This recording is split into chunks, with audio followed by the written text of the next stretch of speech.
All right. Thank you so much for joining us, guys. Welcome to Learn Biz, the podcast.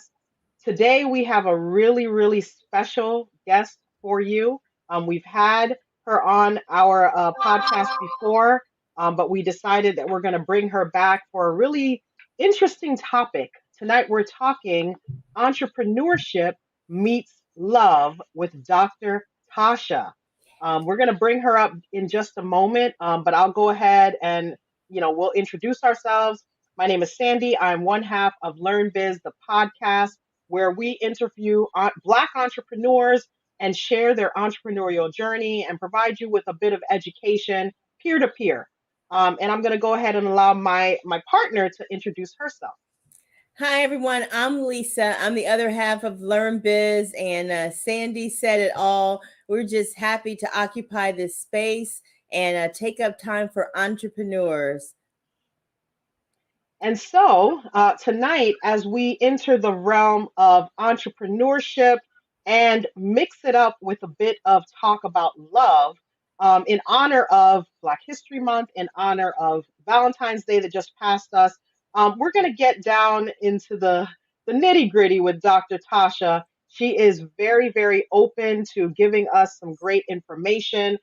We've had her here on the show where she shared some really, really interesting nuggets about her industry. And we're excited tonight to have her share some of her experiences and knowledge in this realm of love and relationships and matching it up with entrepreneurship. So we're Yes. going to go ahead and bring up Dr. Tasha. All right. Hello, Hi, y'all. Dr. Tasha. What's going on? Such a good topic. Entrepreneurship and love. Can't wait. Absolutely. You're our very own Dr. Ruth of sorts. And Yes, so that's my girl. That is my girl. and we say that because we know that you have a boldness about you and a truthfulness that just comes out, and you don't sugarcoat too many things now, if any. Mm-mm, mm-mm. I'm not that sweet. That's why. Well, I'll get started with my question to you. Okay. In relationships, when you first get started, even if you're a young entrepreneur in business, when you first get started, you have a lot of energy, it seems like, for love and romance, and it always seems to have its place just perfectly within your life. But at some time, and I've seen it happen in other people, I've seen it happen in my life, at various times, you can lose balance. Not everybody does, but a lot of people lose that balance between love and work, that love work balance, love entrepreneur balance, or entrepreneur, I should say, love balance. Can you talk about those dynamics, how it starts and how we begin to kind of lose that balance? Yeah, that's a good one. So let's talk about first single folks and then folks that are actually in a couple, because we don't want to assume that now that we're in a couple that we now know about balance, because if you didn't learn it while you're dating, I guarantee you it's going to translate into your relationship or your marriage if you decide to do so. Okay, so number one is, in the world we always give our personal life like a crumb of what we actually gave the work world, which is unfortunate. Like, think about how exhausted are you after 5? Just think about it. And how are you coming home and acknowledging the folks at home, if it's your family or your spouse or your romantic, partner. You're kind of like a little drier than you probably were from 8 to 5. Or, you know what I mean? Because somehow you give us the crumbs after work. Why is that? Is it because there's not as much accountability?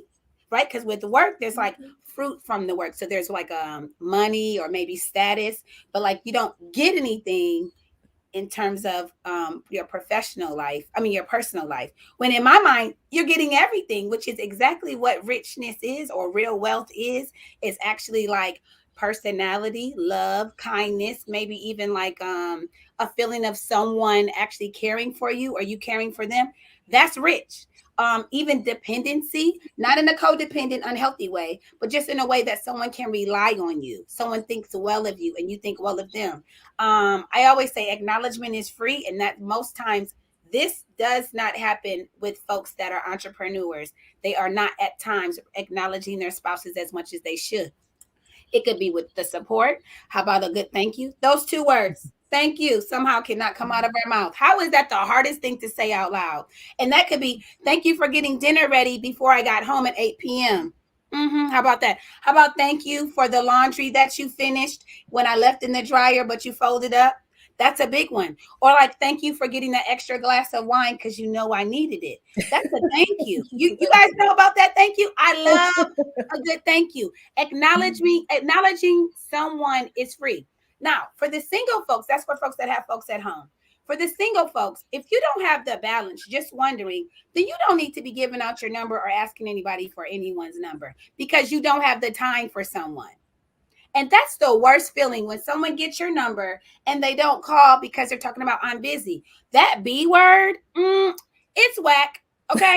The B word is like, no, I'm too busy for you, because we all make time for what we want to prioritize. Do we Say not? it. Yes. Time off to Yes. either get your nails done, your hair done. If you actually want to get that massage, I mean, give me a break. When there's a happy hour, somehow you can be done with all your work by 4:30 on a Friday. Okay. So you can prioritize other things if you decide to date. If you don't, just don't even start it, because I don't know. It's just, that's like the worst thing about dating with the work-life balance. Entrepreneurs, especially men, are y'all listening? Are y'all ready for this? I know y'all don't like generalizations from women, but I'm gonna give you one. Okay. So, brothers, if you are busy and focused, single brothers, it's nothing wrong with that. Y'all do one thing well at one time, and y'all know that. So focus in, concentrate, build whatever it is, and then find someone else. When you try to do too much at the same time, you're actually probably neglecting the other because you're more focused on the work. It's a big thing. That was a long answer to your question, but hopefully I answered it.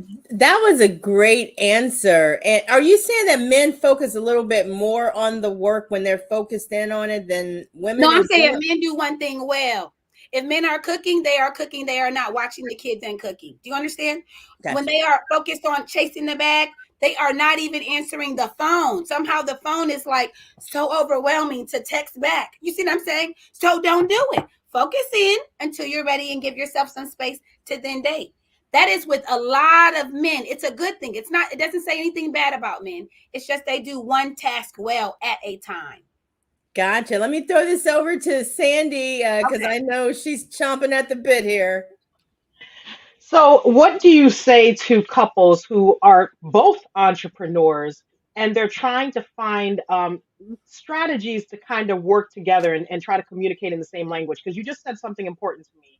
You know, men do one thing and they do it well, right? They focus on something that they're doing. And women, on the other hand, oftentimes I would say that you find them doing too much, like they're multitasking. What Ooh. are some strategies that you can suggest for couples who are trying to find, I almost want to call it like a middle place that they can meet, or at least some ways that they can kind of do the give and take? Okay, this was a great question. So yes, women sometimes do too much. Not all the time, but sometimes. But do we have 18 balls in the air that we're juggling? Yes. Okay? Because we can. Right? We literally, which is why sometimes in relationships, women will like have moments of disappointment with their male spouses, for those that are straight. For those my lesbian folks that are listening, they maybe do just fine because their girl is able to juggle the 18 balls in the air as well. But for my straight couples, the idea of like, why didn't you do this and this? And it's because he didn't think of that, and because he's not you. Okay, start with that part. I always say if you want someone to be that way, to be more like you, then you need to stop liking men. You get what I'm saying? Because that's not the way they think. Now, when it comes to the power couple, that's the entrepreneurs, that is the building the hustle or on the grind. Let's talk about a few things that you guys need to work on. Okay, that would be, do not talk about money. When we are having free time, we are not talking about money. We are talking about, can you believe the rainbow looks like that over the ship over the water at this wonderful restaurant? We're not talking about money. We're not talking about employees. Okay. Interesting. Also can add to that, like you aren't talking about kids and you're not talking about parenting, because all that will dry up any type of night that you're trying to have later. You see what I'm saying? We're trying to moisten the night. You get what I'm saying? So you drying folks up when you're talking about kids, parenting, and money. No, that's not going to work, power couple. I don't care how powerful you are. It doesn't speak romance to either one of you. Okay, that's Right. one. I like that. I like that. Oh yeah, it's a big deal. It's a big deal. Now, there's always I wanted to first say no competition, but depending on the personality of the two, they may actually enjoy a little bit of like, well, how much, did you close on today, right? Or how many sessions did you have? And so as long as it's healthy and not the comparison of like some type of toxicity happening of one person thinking that they're less than, then actually have fun with that. A little competition until what? Till we're not talking about it. Okay. You said a middle ground. Let me think of something else about a powerful couple.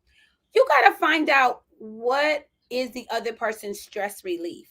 So if we're overwhelmed and we stay at like a 10 all the time, that when we're not trying to be at a 10, it's possible that your brain is still at a 10. So the question first is, who's going to turn it off first? Okay, let's race to who's going to turn it off first, meaning that brain of yours with all those ideas to save the world and to make millions of dollars. That's fine. Turn it off. Okay, it's Tuesday night. Turn it off. Turn it back on Wednesday morning. And it's okay. Stress relief. There are a lot of things that people forget about. Some people can actually have sex and relieve their stress. Some people have to be relaxed and then want to have sex. Who is your partner? Do we have to really get along to have a climax? Maybe not. But some people have to feel loved and it has to be warm to achieve that. And so the question is, hey, what brings stress or relief to you? What do you do to relieve your stress in terms of sexually?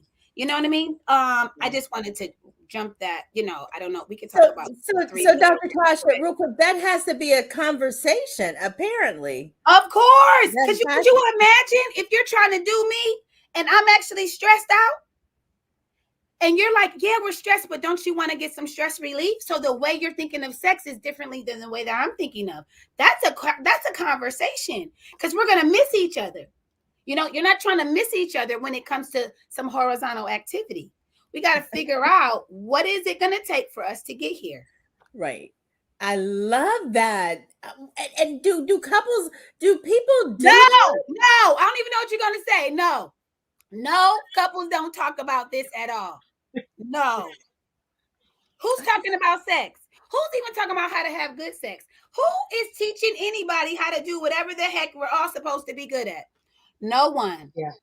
What was your sex talk? Oh, don't get pregnant. Okay, that was your whole sex talk. What was your don't sex have talk? sex was the Don't have it. Don't have sex till you're married. Don't get pregnant. and don't get home. And don't get VD. Don't get okay. So you already know. We all had the same sex talk with the same parents, no matter what the generation was. Like it's kind of crazy. And that's us women. Do you know what men were taught?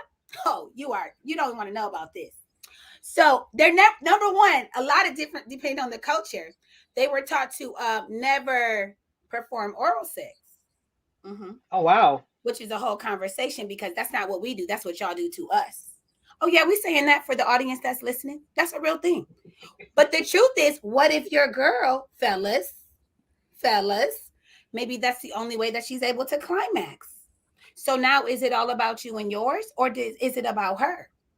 There are literally like 3 different ways that women are able to get to an orgasm. One could be clitoral. And so you're just going to cut that one off that she has to find a way to enjoy herself vaginally? No, it don't work like that. You don't get to tell my body what it can do or what it can't do. I can tell you though. You get what I'm saying? So already culturally, there's some men, some West Indian men telling their young folks, oh no, we don't do that. Learn to do that. Okay. Learn to do that. There's nothing wrong with that. Okay. That's one. Another thing is don't get caught up. So men are telling other men not to get caught up. Meaning if you're going to have more than one, make sure that you, whatever that is, like, could you imagine? Did anybody tell y'all that as women? Nobody told us how to cheat. No. That literally how in the playbook if we were men. Think about Wow. that. It's Wow. crazy. Wow. But the truth is, for anyone that's listening to say, you're right, Dr. Tasha, no one is telling us how to have good sex. Let me tell you how to have good sex. Try your best to be a pleaser. Be attentive to the way they are breathing, to whatever the heck you're doing. If they are dead, like what is it called? A lazy lay or a dead fish, you are not Right. doing anything. You know what I'm saying? But if their breath starts to change, it's possible that, oh, wow, I didn't know you liked the little tickle behind your elbow. And he's like, oh, wow, I didn't know that either. You know what I mean? Right. For those that, and I hate to say this because, folks get they go excessive.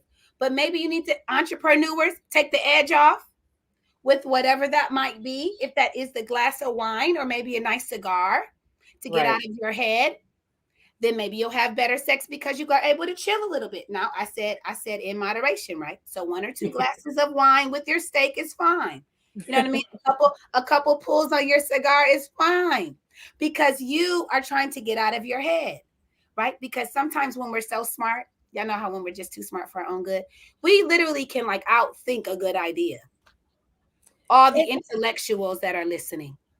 Dr. Tasha, are these transitions supposed to take a long time? I mean, you get home, what, 5:30, 6:30 in the evening. How long are these transitions supposed to take until you're there and the love Oh, zone? okay. To calm down, you're talking about the relaxation. Yes, to transition. For those who need, you say some people transition by actual having sex. Some people need to relax and transition before they're comfortable enough to have a sexual relationship.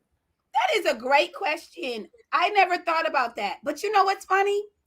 I am going to tell anyone that's listening, I would say the transition needs to start really after you're leaving work for those that have an actual commute on the way home because you're not wanting to bring it home. Right. How deep is that? Like I tell people all the time, I hear trauma every day for 12 hours. And then I have this basket. Y'all see my imaginary basket? Guess where I'm going to leave it when I hit the door? I'm going to put that thing right at the door Nice. before I turn my car on. That doesn't mean I think of my patients less. It just means that I'm going to enjoy this fried chicken and some macaroni and cheese, maybe these crab legs and some rice and beans tonight. And your trauma that I heard earlier today, I'm going to pick back up tomorrow. But it Right. doesn't get to stay heavy on me as I go and greet my husband at home or the kids. You know what I mean? Or myself for those that are single. Like you got to have some form of what does home feel like. It needs to Mhm. be different than what does the job feel like. Even if you have an office in your house, the minute you hit that door, it's like, ooh, let me go take a bath. See, free. The Right. water's free. Well, I guess the water might be $80 at your house, but whatever it is per month, you got some running water. Praise the Lord, we got running water. Okay, so if you Right. don't turn that water on and just sit for 10 minutes, if that's what you need to turn off your day because you worked from home, then do so. Or if you need to not cook for 2 hours because you're tired of doing for others, maybe that's your cutoff. I'm not gonna cook till 8 o'clock, y'all. I know it's late, but I don't feel like it. I love it. I love it. Yeah, you're like Reclaiming, owning it. it's like Yeah. reclaiming your space at the same time and working together at the same time. It's crazy. Oh They yeah, work. and even the love language of those that like either acts of service or quality time. I know this sounds small and people can say that's so simple, but when's the last time y'all cooked together? See, when two entrepreneurs are like hella busy because everybody's all about this B word, okay? We're so busy that we don't have time to cook together. Think about how intimate that could be. You see what I'm saying? We're forgetting Right. that part. Even if there are kids around. Do you know I love when kids are like, oh my God, my parents are always touching each other. That's the best. Like that is the way they think of you. They can't believe you're still touching each other, that you still like each other. They're not bothered by it at all. Affection is kind of sexy and could be contagious. I think you're right. I think there's something to cooking, and it's the one thing that as a couple you're going to have in common when you come home. You're Every going to day. be You're both hungry. hungry. Mm-hmm. I love that. Yeah, it's a big deal. It's a big deal. Or getting serving each other. I mean, it's so small, but it's such a great thing to be able to like plate and then serve if you want to. And then the person, man or woman, can feel like the king or queen for the day. And then take the plate. Don't forget that part. Right. I tell people all the time, if you're serving, you better take that plate back to the sink. And it shouldn't be Hmm. one-sided. But do you know how sexy that is when you're like, oh, Who that? Y'all know that moment. You're like, oh, thank you. Wait, Let me get your napkin. is Now that you the might get you submit? some. Yeah, you pick up a napkin. You might get you some in about an hour. Folks don't know. It's true. We so like everything has to be a certain way. No, we talking about real small things. Wait, Dr. Tasha, do I hear you saying that submissiveness is sexy? What you Is say? that It's submitting to each other. To each other. Not this one-sided mess. I'm talking about to each other, meaning you are tending to me for 3 minutes. How long it take to pick up a plate? right? You don't have 3 minutes to tend to yours, then I ain't got 3 minutes to tend to you and whatever you want me to tend to later. You see how deep it Well, is? you Yeah. see, I Yeah. like that. Mm-hmm. I really like that because some people when they're at work, they're boss, they're top dog, and Oh, they that's have a good folks one. listen to them, and then they have people that do what they say. When you come home, you like a little bit of that too. It sounds you might like that too. I love that you just reminded me of that. I literally in my house sometimes my husband will say, I don't want to talk to Dr. Tasha. He says it just like that. Because remember, you just thinking, I'm always thinking or analyzing or thinking like, babe, what do you feel? And he's like, I'm not feeling anything right now. We're just having a glass of wine and having a cigar. And so I'm like, oh, okay. And then I have to turn it off. So whatever you are as the boss, like principal, CEO, like when you come home, no one cares. Okay. We're not your employee. You are not paying our paycheck. You know what I mean? We Right. just want a peer at home. We may want a teammate. Remember that. That's a big I deal. like that. Yeah, that's a good A one. We do teammate. not want your boss. Yeah, we don't want to be bossed at home. Men or women So don't want that. So, Dr. Tasha, that leads me to a question because, I have a lot of friends who are married. I have a lot of single friends, and one common gripe that I've heard is that entrepreneurs have tons of things that we deal with, and we want someone that we can share those issues with, and talk through some problems that we're having in our work. And many women will say that they can't talk to their spouse or their partner or their boyfriend about the issues. It's like, look, I don't want to hear about all the problems. Leave that at work. And so they'll say that they talk to their girlfriends more so, or other people like their other colleagues, Yeah, versus that's talking true. to their partner. Do you have any advice for folks who are going through that? And do you even think that people should be griping to their husband or their partner about the issues that they're having as entrepreneurs? Great Oh, that's question. a good one. That's a Yeah. good one. So my first thought is, well, I have like three thoughts going on, right? So my first thought is that it is true, ladies, when you go home and want to speak to your man or speak to your man on the phone if he's not at your home because you're still dating, they don't want to hear about the same issue. Okay. So women can talk about the same issue, that same bush. We just gonna keep walking around, and you still mad at Mary and Deborah. You see what I'm saying? And so men don't understand that because they are fixers and they like to solve things. So it is a waste of their time. But if you're trying to get to a resolution, oh, men will listen to that versus just want to talk about the process of being mad. That ain't even how they think. So if you want to be bothered and want to get a resolve versus just wanting to get I bothered. like If you that. want to stay bothered, call one of your girlfriends. That is true. So they don't want to hear the same issue. So whoever that is that they are having issues where their man doesn't want to talk to them, I wonder if it's because they keep talking about the same thing and they're not doing anything about it. So a man Mm. gets like, want, you are speaking like another, like Japanese. I don't hear you because we were talking about this last year. Okay. Another one though is with the same, if they are sharing. So the vulnerability that people have when they're dating sucks. Okay. That's my clinical word. It sucks. Meaning that they're not vulnerable. But years later, we want our partner to be more vulnerable. So it's Right. possible when you used to come home and then they asked you, your spouse, man or woman, how was your day? And you were like, it's fine, when it wasn't. You haven't created a dynamic in your relationship where y'all talk about the things that bother you. Or how about the things that you mess up on? A lot of times people want to show themselves to have, it all together, even to their mate, which is Right, so dumb. right. With nothing. You Bragging. yeah. I'm like, are you smelling yourself? Like, I know you get mad and I know you get sad. I want to Mhm. know what bothers you. I've said crazy things like to people that I've dated along the way. I'm like, oh wow, did that make you sad at work? And they're like, I guess I don't, like they didn't even know how to give a feeling, because everybody's so fine. Everybody's fine. I'm so over that word, but you're not fine. So did your boss hurt your feelings? You see what I'm saying? And so, and then your answer is yes. Or if you're the boss, since we're talking to entrepreneurs, and a client bothered you or showed up late and got you behind for the entire day, which is the worst, you should be able to gripe about that.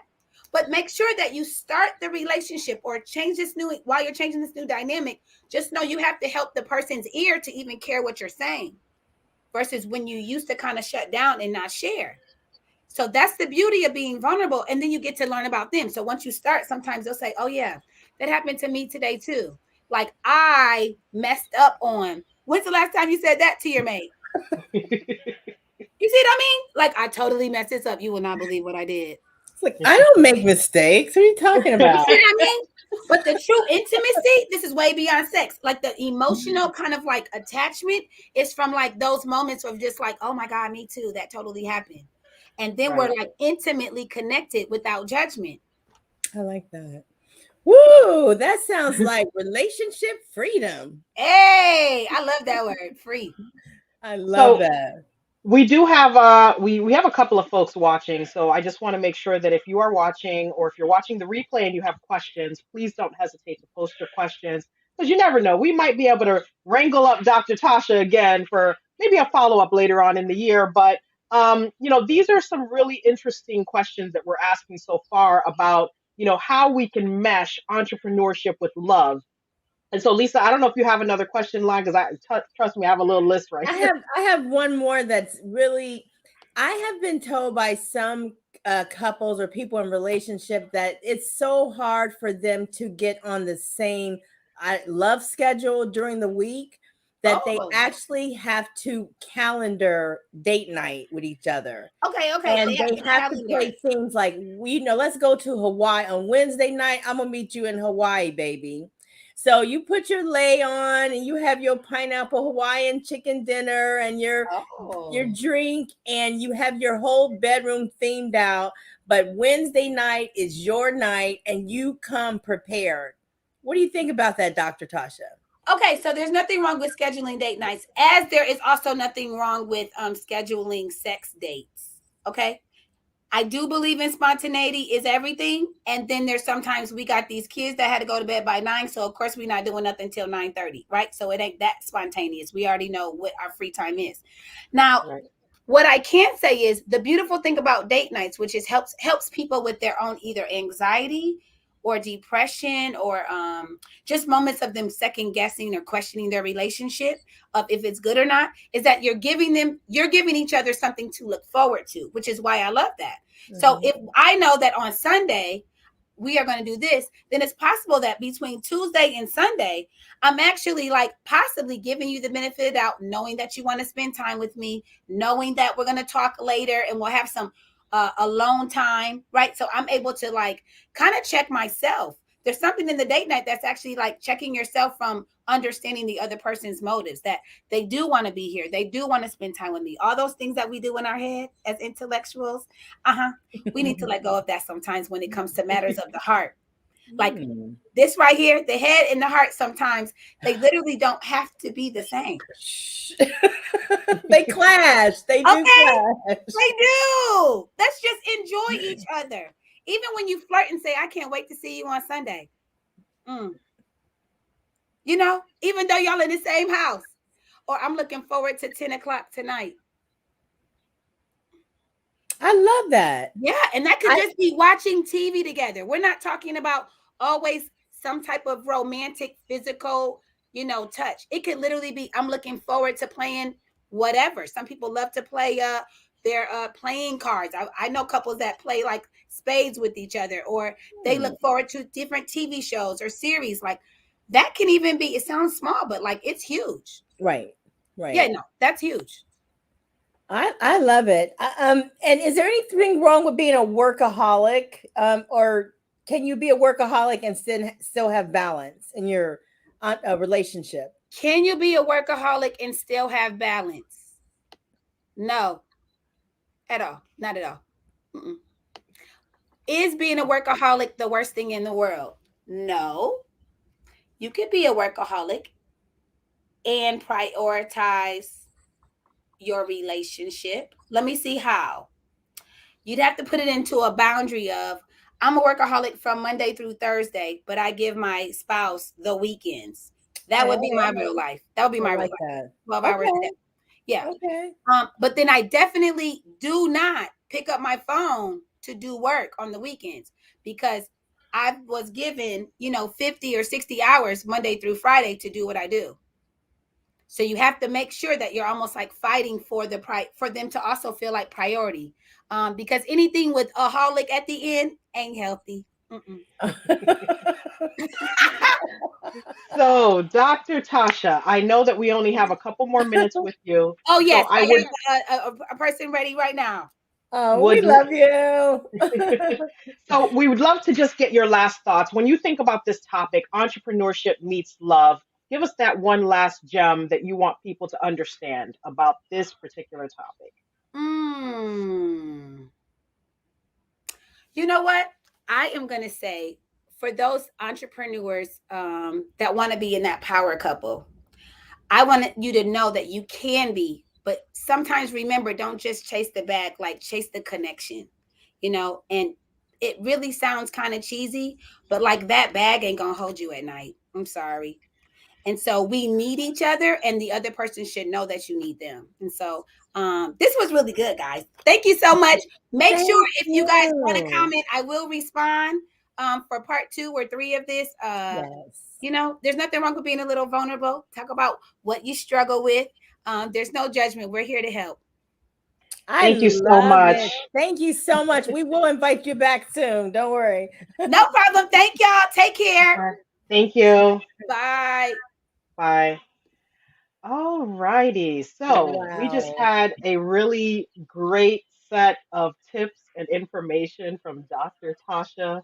Um, I don't know if Lisa, you have any other things that you want to top this off with, but I think Dr. Tasha really covered some great tips for entrepreneurs and their relationships. I felt like her talk was so liberating. It was so liberating. And it should have felt that way for men and women because she gave tips to both genders on how to free yourself from, I guess, the bonds of work and being overcommitted to work and having and struggling with the relationship. She gave some great tips. And truly, when I think about this topic and I'm looking at entrepreneurship and love and relationships, one of the things that stood out that Dr. Tasha mentioned was understanding how we communicate, understanding how we express ourselves, understanding what it is that will get a reaction out of our partner. Because many times we kind of connect with the people around us in the way that we connect, right? Right. And we Right. we forget to recognize that communication has two sides. It's us providing a message, and it's the person that's receiving the message. Well, sometimes we have to understand with our relationships that our partner will receive the message in their way, not always the way that we intended for them to receive it. Mm-hmm. So I think in trying to be an entrepreneur and trying to maintain a relationship, it's a dance, and we have to understand, the way that our partner dances, or maybe they don't dance, or maybe they have a special way of expressing themselves. That is not always going to be the way that we express ourselves, and we have to be able to recognize that. And it can be a complex dance. It doesn't have to be. I think it is what you make it in relationships. But I think the nice thing, when you think about maybe even those couples who work together all day, and Right. they stress out together and they come home and they still find ways together to transition. I think it's just so successful to master those things because we don't come born or equipped to master some of the complexities of relationships. We have to figure it out. Trust me, just a few things that she just said tonight. I'm figuring some things out that I need to kind of internalize and try to apply. But Me I hope you too. guys enjoyed this topic. We love to bring you all things entrepreneurship, and that doesn't exclude things like relationships and professionalism and personal development. We want to touch all bases. So please stay tuned for more topics like this. Please subscribe to the channel, like these videos that we have posted. We already have a full season of season 1 up. We're right in the middle of season 2 of our podcast, and you have plenty of content to go through. The videos are pretty short, but definitely subscribe to the channel, support us, and share these videos. And also, Lisa, tell the folks about some of the stuff that we have coming up. We got the mugs and the shirts. Oh, yeah. Let me grab my mug, guys. So we have a Learn Biz mug. This is one of the designs. There's is it male and female version of this, and we're gonna get we're gonna have a mug that's non-gender. But right now, if you like this is the female version. You can get the mug. There's a T-shirt that looks just like this. And again, it has right now we have the male and female version, but it says entrepreneur mindset, because that term right there is so powerful in business, and it means everything. And it really, is a controlling factor in how you deal with your whole life. And that's why in this image, we wanted the entrepreneur mindset to just show that it takes up all the space in the head, right? Because it begins to be the way you think and how you live and how you breathe and everything. It's truly a mindset. Am I right about that, Sandy? You know all about that mindset, Sandy. I will thump that mindset every single time. So get your entrepreneur mindset together. Make sure that you tune in for our next show. I know that we have a couple of lives that we're going to be doing. So we hope to catch you. If you miss our lives, please know that everything is going to maintain on the channel, so you'll always be able to watch the replay. If you have questions, comments, concerns, we're always willing to receive those. But we thank you so much for tuning in to Learn Biz the podcast. I am Sandy with my lovely colleague Lisa. And we'll be back again for another episode. Again, tune in, subscribe, and check us out again. Thank you guys so much. Bye, guys. Bye.